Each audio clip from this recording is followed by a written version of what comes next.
Hey, Michael. Hey Corey, great to be with you. Oh, thank you so much for joining me and joining us today. So we're really excited to hear your perspectives and your wisdom from being a CEO of Berry Street during this time. And we're really excited to do this. Now, we're very familiar with everything that you do and the wonderful work your organization does. But for those tuning in, would you be able to just give a brief rundown of the work that your organization, Berry Street, does? Sure. So Berry Street's been around for 140 years. We provide a range of services, so out-of-home care, including residential care as well as home-based care. We have quite a large suite of family violence services. We have therapeutic trauma-informed responses, so mainly Take Two as the statewide trauma service for child protection, and quite a large range of education programs, including a school and the Berry Street education model. Oh, wow. That's a big list. Mm. Yeah. So what has it been like for you as the CEO during this period? You know, coronavirus has upended the whole world, it seems. How have you found it? Look, it's been pretty rock and roll. I think it has felt both a very long time and a very short time. Okay. When I think about when this all started, it's only 6 or 7 weeks ago, but in some ways it feels like a lifetime. It does. We, in that mid-March period, we were, along with everyone else, and I was craving certainty in an environment where there was no certainty. So, people were looking for answers from me as the CEO, and I was looking for answers from other people, and none of us really had the answers. We were all really struggling to respond in the best way that we could, and I think that was the biggest challenge actually early on. That particularly staff and the young people and families that we work with, they wanted some certainty about what our responses were and how we would work, and just general information about COVID. But there wasn't a lot we could say, and not a lot that I could say, or if anything, over and above what government was saying at both levels. And I think that was a really interesting period. And you had to support people to live with the uncertainty. Okay. And so as a CEO, was your role really to reassure people and to sort of try to find certainty and offer certainty where you could? Yeah, that's exactly right. And I think what we did was communicate as much as possible. Mm-hmm. So with staff, there would be daily update emails from me. Mm-hmm. And I think, and we know now that we've done a survey of staff since about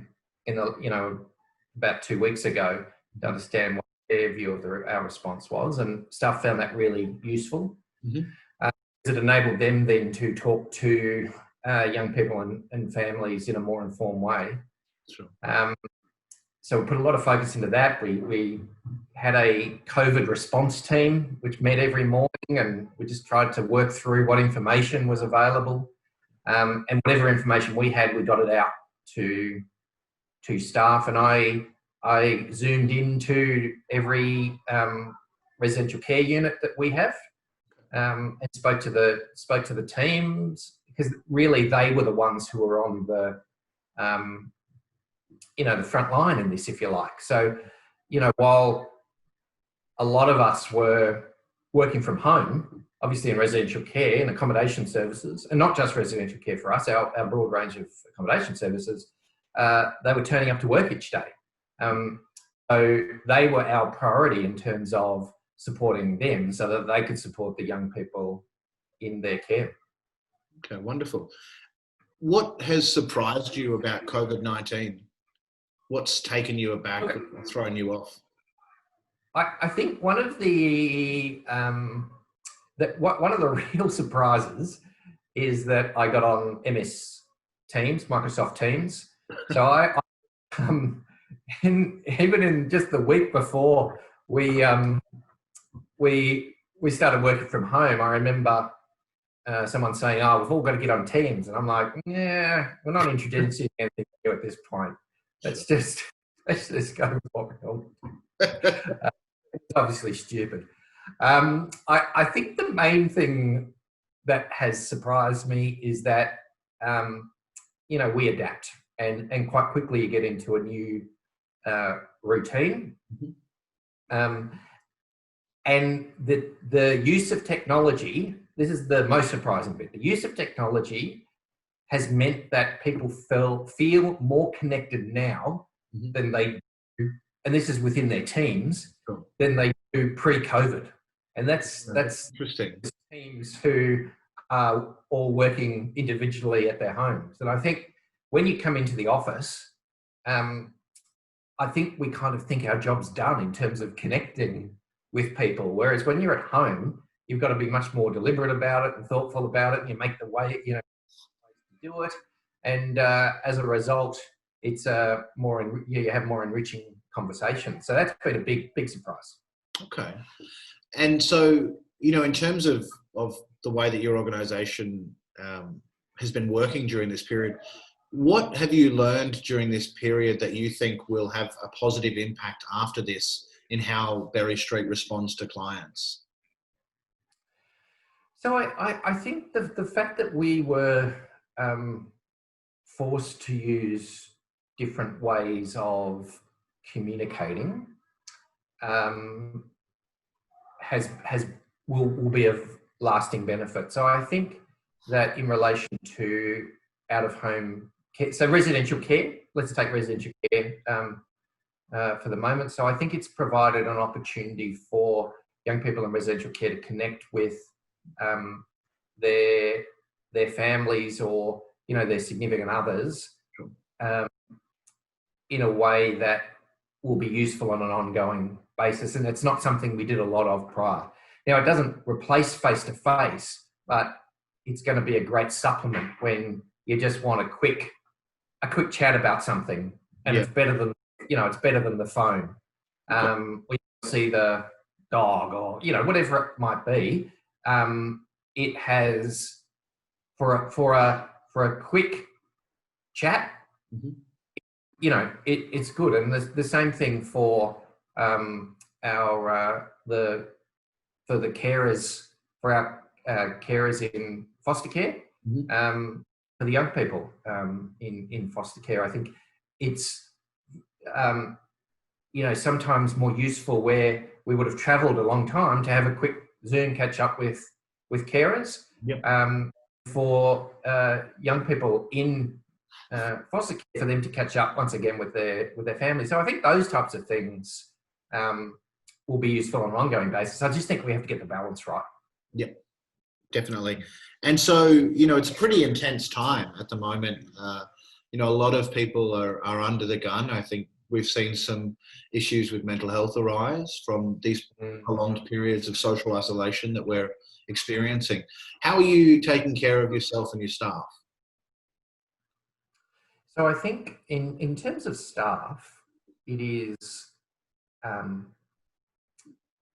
one thing to switch and pivot towards everyone working from home, and it's another to support them in an ongoing way to work from home. So we put a lot of focus on making sure, once again, that we get the communication right. Whether managers touching base with their staff members or the general communications across the organisation.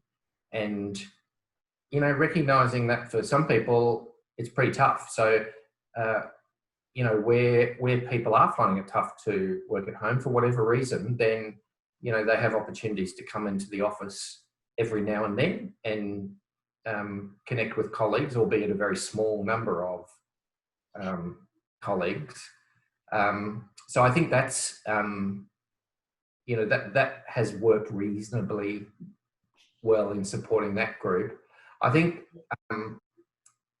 what we have done is put an enormous amount of focus on our staff who are we're doing the face-to-face and are still doing the face-to-face work right through the period. And I think, we've tried to showcase the great work that they've done with children and young people. We've given them as many tools as we could. We've kept the communication up, and we have recognised that for them, it's a very different experience to those of us who are working from home, and that we really thank them and applaud them for continuing to work day in, day out. And of course, for the people that we work with, those young people in residential care, it's been a really tricky period for them. There has been a lot of uncertainty. There has been, really periods where things have felt really, really weird. And we've all taken time to get used to them, and it's no different for young people in residential care. And in some situations, they needed more support to work through that, and that's to be expected. And it just highlights the really important work that group of staff are doing. Or we have a youth foyer with 40 young people in. That's a lot of young people to have isolated in the one spot. So the staff have been fantastic all the way through. Okay. Now, out of everything that Berry Street has done during this period, what stands out as especially rewarding or something that you're very proud of? So I think the thing that I have been most proud of is the way in which people have just gone on and done stuff. And, we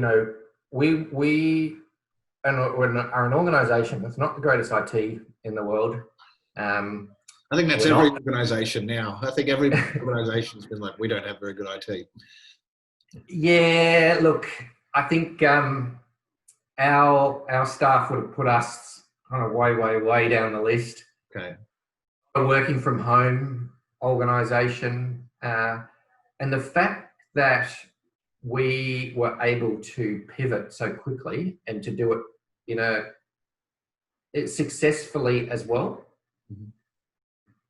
And also, at the same time, put the effort into really communicating and supporting the staff who continue to work on the front line, is something that I'm really proud of. And it only happened because everyone made an effort to do the best they could during that period. And it's just really heartening as a leader to see people work together in that way, because ultimately it meant that we were able to provide a better response to children, young people and families during this time. Oh, that's fantastic. So this brings us almost to the end of our chat. I've really enjoyed it. I just wanted to ask one thing, which I'm asking everybody. Has there been any particular moments or situations that you found funny or hilarious or surreal during this period that you'd like to share? So look, there's two probably.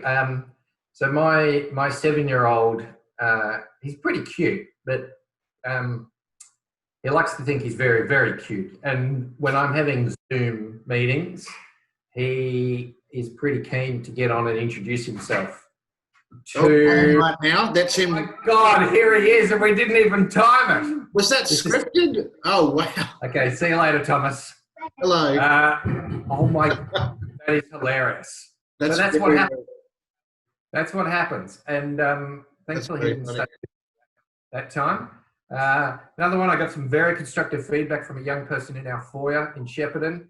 didn't like the smell of our hand sanitizer. Okay. Implored me